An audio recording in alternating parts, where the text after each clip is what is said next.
Huma Abedin's name is being dragged through the mud again after her husband, politician Anthony Weiner, was found to be involved in yet another sexting scandal. The first time it was dubbed Weinergate and led to his resignation as a congressman. That was back in 2011. Weiner's apparent inability to stop sabotaging his career and his family over sex would appear to have all the trappings of a full-blown addiction. But is it? For an answer to that, we turn to Dr. John Dyben. He's a clinical director of the Hanley Center at the Orange Recovery Center in West Palm Beach. Doctor, a lot of cheaters, especially famous ones, play that sex addiction card. Is it just an excuse for bad behavior? Well, it's impossible to say in this particular situation, but we have learned a lot about behavioral addictions or process addictions like addictions to sex. And the more we study it, the more we find that there are some people who truly have what's called behavioral compulsivity. That means that they have a drive that kind of pushes them to do something, to engage in a behavior despite negative consequences. So it's not dissimilar to the person who is addicted to a drug, who doesn't want to be addicted to the drug, who wants to stop, and yet is pushed to it. So not everybody who engages in harmful behaviors is an addict, to be sure. You kind of have one of four categories. On one hand, some people are just selfish and self-centered. There are those people that just kind of do what they want to do, and it's just behavioral. Next, you have people who are, they're engaging behaviors to try to escape some other pain or to self-medicate some pain. Then in third categories, you have people who can have psychiatric or psychological disorders. And then there is that fourth category of people who, when we get to understand the patterns and the history of what they're doing, it really does seem that it's actually an addictive disorder. They want to not do it, but there's something that kind of takes over and it drives them to. So it is a real phenomenon. Now, when someone is treated for a drug or alcohol addiction, as you kind of mentioned, their drugs or whatever they're addicted to is removed from their life. I'm assuming for someone like a sex addict, it's different. What type of treatment do sex addicts receive? It's very different. It's not dissimilar to if you think about someone with an eating disorder. If you have alcoholism, you need to stay away from alcohol. If you have an eating disorder, which we know a lot about and we understand are very real, you can't just stay away from food.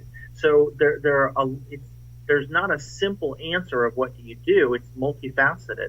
One thing is that you have to help the person. You do have to get a healthy relationship with whatever it is that's become unhealthy, whether it's a drug or whether it's food or whether it's gambling or whether it's sex.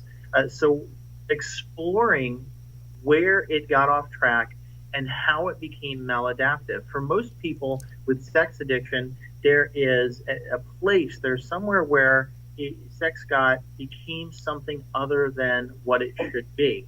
And exploring how that happened and what it is that the person needs in place of that unhealthy behavior is a big part of it.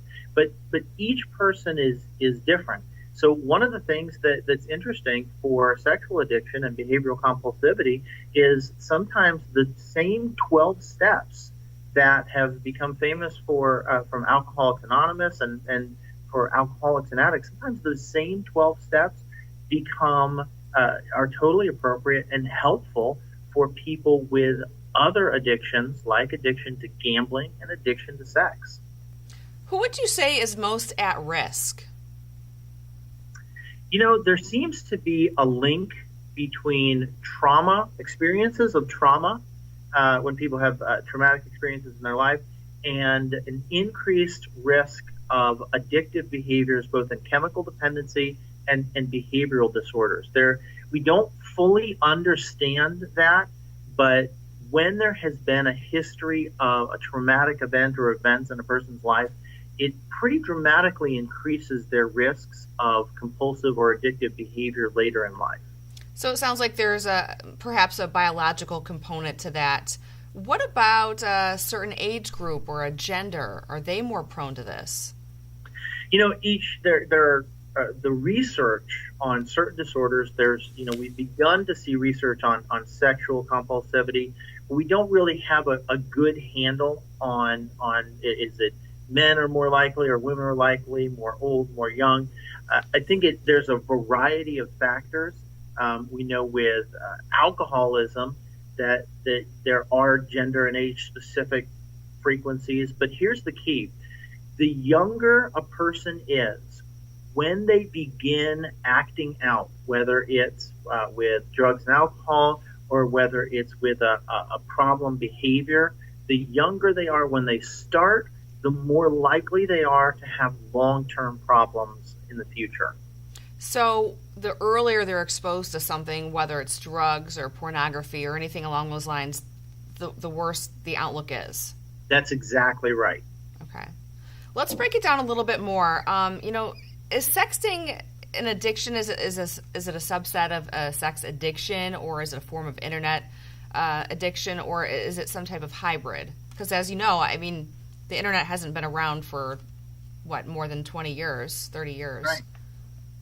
I think that, when I talk to people who this has been a problem in their lives, it's a combination of things. Unfortunately, we don't yet have the research where we can, have somebody do this and then look at their brain on an fMRI. But my guess is that when you talk to people, it's not just about the sex. It's about the sense of adventure. It's about the sense of being alive. And it probably neurochemically is an endorphin rush.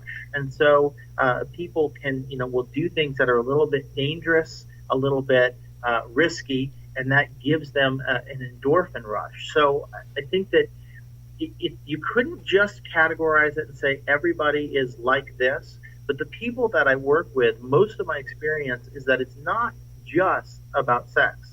It's about doing something dangerous and doing something different, and yet having this feeling that you're almost invulnerable. One of the dangers of the internet is whether you're a kid or you're an adult, we tend to have this sense of invulnerability. And so if you feel weak, or if you feel oppressed in your life, or if you feel like things aren't great, you can escape into something else that's a fantasy world, and there's this sense that I can do whatever I want. Anthony Weiner has said that he's had a sex addiction in the past. He's gotten treatment for it. And of course, there's been a slew of celebrities who have also made that claim. Making such a claim, 20 years ago would have been unthinkable. But now it seems to kind of be that go-to maneuver for a lot of celebrities. What do you think is behind that shift? Well, I would never say, if someone says that they have an addiction, as a clinician and as a professional, I'm not going to say that you're just using that as an excuse or you're not using that as an excuse. I'm certain that people will use all sorts of ailments and all sorts of diseases as excuses or just kind of something to get out of trouble. But the reality is we've also been doing a lot of there's good research that indicates that there really is this phenomenon, that there really are people who have the same, the brain has that same drive, that must do when it comes to sex, when it comes to gambling, when it comes to other things, as an addict. And so I think it's a combination of, one, we've begun to realize that this is actually a real phenomenon. We're actually starting to see research and understand that some people really do suffer from something that is more than just what they're choosing to do. On the other hand, certainly it's human nature to do whatever you can to get out of trouble when you're in trouble. So which is him? I couldn't say. We could, and I wouldn't even venture a guess. Mm-hmm. Yeah, he resigned from Congress, Anthony Weiner, in 2011 after it was discovered he sent lewd images of himself to women on social media. Now with his latest scandal, his wife, Huma Abedin, just announced their separation. How common are divorces when it comes to sex addiction? Very common.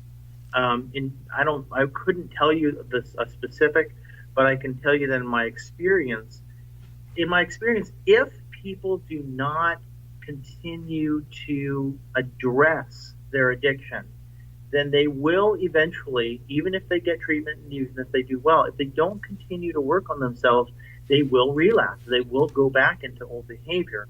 And at some point, spouses and loved ones have to set their own boundaries and say that if you're not going to work on, if you're not going to continue to be healthy, that I have to say I'm not going to be part of this. And so when I see people who have had the sexual addiction, they've gotten help, and they're constantly working on themselves to stay healthy, marriages survive. When people don't, they don't work on themselves to constantly stay healthy. They relapse, they continue to act out. It's not uncommon for marriages not to survive.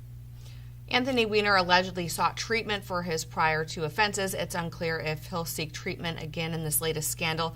Dr. John Dyben, thank you so much for weighing in. You're welcome. Thank you for having me.